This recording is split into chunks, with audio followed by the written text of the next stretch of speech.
மனுஷன் பாக்கியவான்னு சொல்லப்படுது. அப்போ நீ எவ்வளவு வேலை செய்யறியோ, எவ்வளவு நீதி செய்யறியோ, அதுக்கேற்ற பலன் உனக்கு கடவுள் அவனவனுக்கு கொடுத்துருவான். அல்லேலூயா. அவனவனுக்கு அந்த பலனை கொடுத்துருவேன்றது. அதே பாருங்க, சங்கீதம் என்ற ஒரு புஸ்தகம் இருக்கிறது, 18ஆம் அதிகாரம் 20ஆம் வசனம். கர்த்தர் என் நீதிக்கு தக்கதாக எனக்கு பதில் அளித்தார்,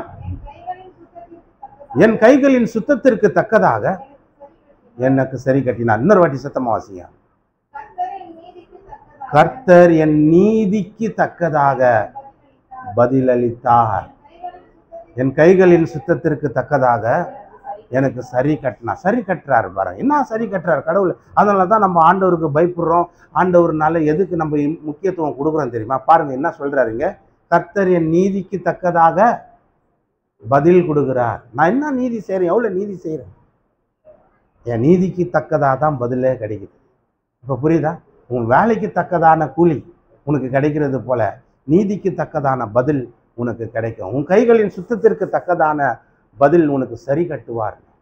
அப்போ இதெல்லாம் நம்ம பார்க்கும்போது என்ன புரியுது? நான் எவ்வளவு நீதி செய்கிறேனோ அதுக்கேற்ற பதில் எனக்கு கிடைக்கிறது. அல்லேலூயா. நான் எவ்வளோ நீதி செய்கிறேனோ அதுக்கேற்ற பலன் எனக்கு கிடைக்கிறது. 1-2 ராஜாக்கள்ன்ற புஸ்தகம் 20ஆம் அதிகாரம் 1ஆம் வசனத்திலிருந்து 2ஆம் வசனத்திலிருந்து வாசி.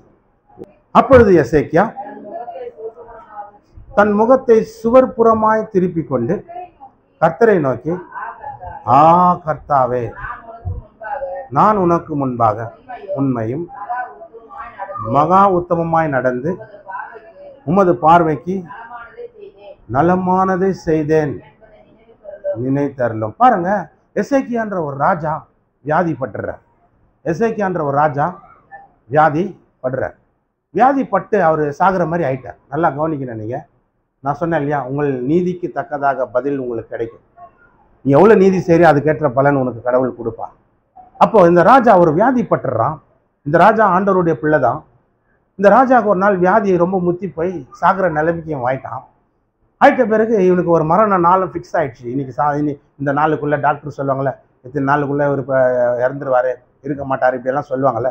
அந்த மாதிரி அந்த ராஜாவுக்கு ஒரு ஊழியக்கார் வந்து சொல்கிறார். என்ன சொல்கிறார்? 1ஆம் வசனத்தில், அந்நாட்களில் எசேக்கியா வியாதிப்பட்டு மரணத்துக்கு ஏதுவாய் இருந்தபோது அப்பொழுது ஆமோத்சின் குமாரனாகிய ஏசாயா என்னும் தீர்க்கதரிசி அவனிடத்தில் வந்து அவனை நோக்கி, நீர் உமது வீட்டு காரியங்களை ஒழுங்குபடுத்தி கொள்ளும், நீர் பிழைக்க மாட்டீர், மரித்து போவீர் என்று கர்த்தர் சொல்லுகிறார் என்றான். ஒரு தீர்க்கதரிசி, ஒரு ஊழியக்கார் வந்து அந்த ராஜா கிட்ட சொல்றார், நான் சார் உன் வீட்டு காரியத்தை சரி பண்ணிக்கோ, யாராருக்கு என்ன நான் சேர்க்கணுமோ சேர்த்துரு, யாராருக்கு என்ன நான் கொடுக்கணுமோ கொடுத்துரு, என்ன வேணாலும் பண்ணிடு, ஏன்னா நீ பிழைக்க மாட்டேன், செத்து போயிடுவேன்னு கர்த்தரே சொல்றார்.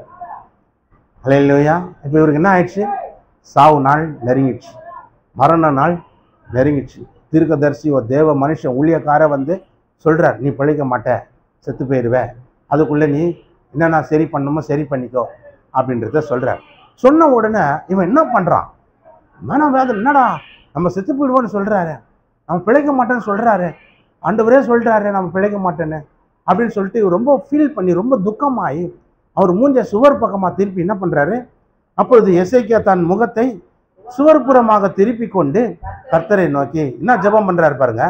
ஆ கர்த்தாவே, நான் உமக்கு முன்பாக உண்மையும் மன உத்தமமாய் நடந்ததை செய்தேன் என்பதை இன்னொரு வாட்டி வாசியம். ஆ கர்த்தாவே, நான் உமக்கு முன்பாக உண்மையும் மன உத்தமமாய் நடந்து உமது பார்வைக்கு நலமானதை செய்தேன் என்பதை நினைத்தருளும் என்று விண்ணப்பம் பண்ணினான். எசேக்கியா மிகவும் சொல்றான். ஆனால் ஆண்டவர்கிட்ட சொல்றான், சாகிற நேரம் வந்துடுச்சு, இப்போ ஆண்டவர்கிட்ட சொல்லி ஒரு வேண்டுதல் விண்ணப்பம் வைக்கிறேன்னா, நான் உமக்கு முன்னால என்ன சொல்றான்? உமக்கு முன்னால உண்மையும் மன உத்தமமாய் நடந்து உமது பார்வைக்கு நலமானதை செய்தேன் என்பதை நீங்க அறியணும். கடவுள்கிட்டயே அவன் சொல்றான். என்ன சொல்றான்? ஆண்டவரே, நான் உமக்கு முன்னால உண்மையா நடந்தேனே, உத்தமமா நடந்தேனே, உன் பார்வைக்கு நான் நல்லதெல்லாம் செஞ்சேனே, கொஞ்சம் அதை நினைக்க கூடாதா? அப்ப ஆண்டவருக்கு நினைவு கூட்டுறான். என்ன நினைவு கூட்டுறான்? உன்னோட பார்வைக்கு நான் நல்லது செஞ்சேனே ஆண்டவரே. எப்போ நினைவு கூட்டுறான்? இவன் சாகுறான், பிழைக்க மாட்டான், சாக போறான் அப்படின்ற ஒரு செய்தி வந்த உடனே அப்பதான் இவனுக்கு ரொம்ப கவலை, துக்கம், தொண்டை அடிக்கிற மாதிரி ஆயிடுச்சு. அப்பதான் இவன் என்ன பண்றான்? கடவுள்கிட்ட போய் பிரார்த்தனை பண்றான்னா, நான் உங்க பார்வைக்கு நல்லதை செஞ்சேனே, உண்மையா நடந்தேனே, உத்தமமா இருந்தேனே அதை கொஞ்சம் கண்ணோக்கி பார்க்கக்கூடாதா அப்படின்ற மாதிரி ஆண்டவர்கிட்டயே இவன் என்ன சொல்கிறான்.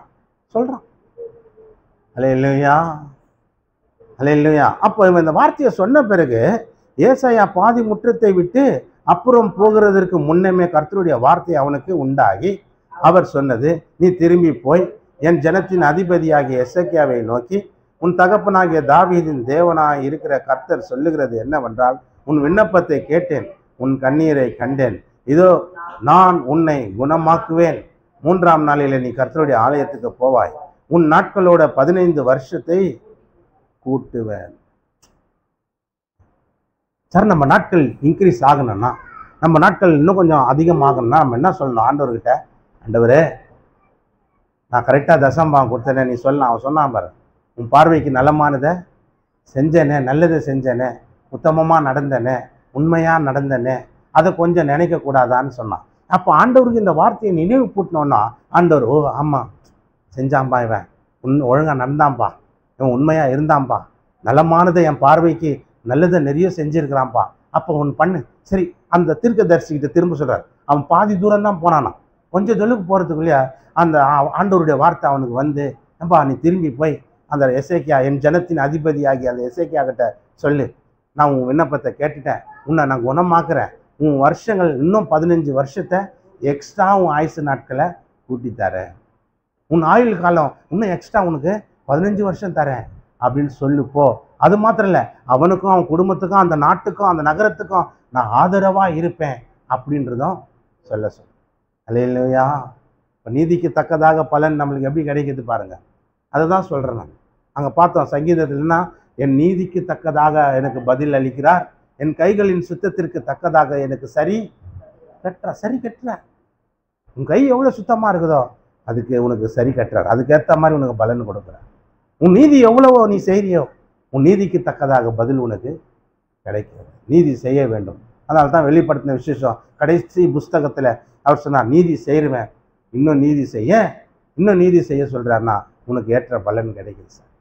உனக்கு ஏற்ற பலன், நீதிக்கு தக்கதான பலன் உனக்கு கிடைக்கும். நீதிக்கு தக்கதான பாருங்கள், இந்த எசேக்கியா சாகிற நேரங்க அவனுக்கு ஏற்ற பலன் எப்போ கிடைச்சிது பாருங்க. அவன் ஆண்டவர்கிட்ட சொல்கிறான், ஆண்டவரே நான் இப்படி நடந்தேனே, அப்படி வாழ்ந்தேனே, உங்கள் முன்னால் நான் அப்படி இருந்தேனே ஆண்டவரேன்னு சொல்கிறான். ஆண்டவருக்கே ஃபீல் ஆகிடுது. ஆண்டவருக்கே மனசு கேட்கல, ஏம்மா ஆமாடா நீ எனக்கு முன்னால் இப்படியெல்லாம் வாழ்ந்த நடந்த, போ உனக்கு ஒரு 15 வருஷம் எக்ஸ்ட்ரா ஆயுசு நாட்களை கொடுக்குறேன்னு சொல்லி அவர் கொடுக்குறார். அல்லேலூயா. கர்த்தர் நல்லவர். அதனால தான் நம்ம ஏன் நீதி செய்யணும்னா, நம்மளுக்கு ஒரு கஷ்டம் வரும்போது, ஒரு பலவீனங்கள் வரும்போது, ஒரு போராட்டங்கள் வரும்பொழுது, அப்போ நம்ம ஆண்டவர்கிட்ட பேசலாம். நம்ம சொல்லலாம், ஆண்டவரே நான் உமக்கு இப்படியெல்லாம் நடந்தேனே, உமக்கு இப்படியெல்லாம் காணிக்க கொடுத்தேனே, சபை கட்ட இப்படியெல்லாம் உதவியாக இருந்தேனே, நான் ஊழியம் இப்படியெல்லாம் செஞ்சேனே, நிறைய பேருக்கு உண்மை பற்றி பேசினேனே, நிறைய பேருக்கு நான் உதவிகள் செஞ்சேனே, ஏழைகளுக்கு இறங்கினேனே, எல்லாருக்கும் நான் நல்லது செஞ்சேனே அப்படின்ற வார்த்தை நம்ம போல்டாக சொல்ல முடியும். எப்போ சொல்ல முடியும்? நாம் நீதி செஞ்சால் சொல்ல முடியும். எசேக்கியா அந்த நீதி செஞ்சுருக்கிறாங்க. அதனால தான் அவனுக்கு ஒரு பிரச்சனை வரும்போது, அவனுக்கு சாவே வரும்பொழுது அவன் கேட்குறான், ஆண்டவரே உமக்கு முன்னால் நான் உண்மையாக வாழ்ந்தேனே, கொஞ்சம் நினைக்கக்கூடாதா? அல்லேலூயா. உமக்கு முன்னால் உன் பார்வைக்கு நான் நல்லதெல்லாம் செஞ்சேனே, அதை கொஞ்சம் நினைக்கக்கூடாதா அப்படின்றத கேட்குறேன். அப்போ ஆண்டவர், ஆமாம் எனக்கு ஞாபகப்படுத்திட்டப்பா நீ, கரெக்ட், சரி ஓகே, நீ இப்படியெல்லாம் நல்லது செஞ்சதுனால, இப்படியெல்லாம் ஒரு நீதி செஞ்சதுனால உனக்கு ஒரு பதில் கொடுக்குறேன், உனக்கு ஒரு பலன் அளிக்கிறேன். என்ன அந்த பலன்? 15 வருஷம் எக்ஸ்ட்ரா தரேன். ஓ அல்லேலூயா. அதனால தான் சொல்கிறேன், நம்ம நீதி செய்ய செய்ய நீதிக்கேற்ற பலனை தேவன் தர்றார். நீதிக்கேற்ற பலனை தேவன் தர்றார். அதனால தான் அதை செய்யுங்கன்ற. வேலை செய்ய செய்ய வேலைக்கேற்ற கூலி கிடைக்கிறது போல நீதி செய்ய செய்ய நீதிக்கேற்ற பலன் நமக்கு தேவன் தர்றார். அதனால தான் சொல்கிறேன், அந்த நீதிக்கேற்ற பலன்னா பாருங்கள், நம்மளுக்கு ஒரு ஆபத்துன்னு வரும்பொழுது அந்த நேரத்தில் கடவுள்கிட்ட கேட்கலாம். ஒரு கஷ்டம் வரும்போது, துன்பம் வரும்போது, நொந்து போகும்போது, வேதனைப்படும் பொழுது ஆண்டவர்கிட்ட சொல்ல, ஆண்டவரே நமக்கு முன்னாலே இப்படியெல்லாம் வாழ்ந்தேனே ஆண்டவரே, இப்படியெல்லாம் இருந்தேனே ஆண்டவரே அப்படின்னு நம்ம சொல்லும்போது ஆண்டவருக்கு நம்ம நினைவு கூட்டுக்கிற வார்த்தை. இப்போ ஆண்டவருக்கு நம்ம நினைவு கூட்டும் போது ஆண்டவர், ஆமாம் ஆமாம் அந்த தம்பி செஞ்சார், அந்த தங்கச்சி செஞ்சது, இந்த அம்மா செஞ்சாங்க, என்னை ஊழியத்துக்கு இவ்வளோ உதவியாக செஞ்சாங்க, நிறைய பேருக்கு என்னை பற்றி சொன்னாங்க, நிறைய பேருக்கு ஏழைகளுக்கு இரக்கம் செஞ்சாங்க, உதவிகள் செஞ்சாங்க, அப்போ இவங்க நீதிக்கு ஏற்ற ஒரு பலனை நாம் தருவோன்னு சொல்லி அவர் கொடுப்பார்.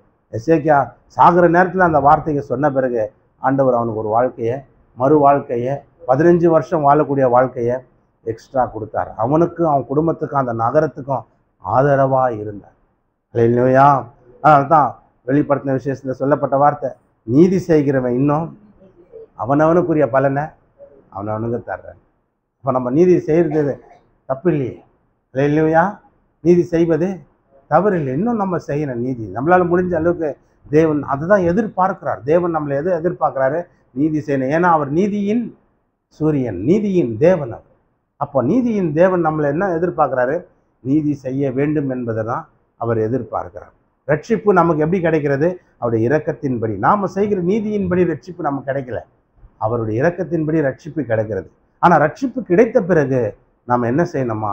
நீதியின் பாதையில், நீதியின் வழியில், நீதி மார்க்கமாக நம்ம நடக்க வேண்டும், வாழ வேண்டும். அதை தான் தேவன் எதிர்பார்க்க. ஏன்னா நீதிக்கு தக்கதான பலன் உனக்கு சரி கட்டுவார். உனக்கு சரி கட்டுவார். உன் கைகளின் சுத்தத்திற்கு தக்க பலனை அவர் கொடுப்பார். அல்லேலூயா. கர்த்தர் நல்லவர்.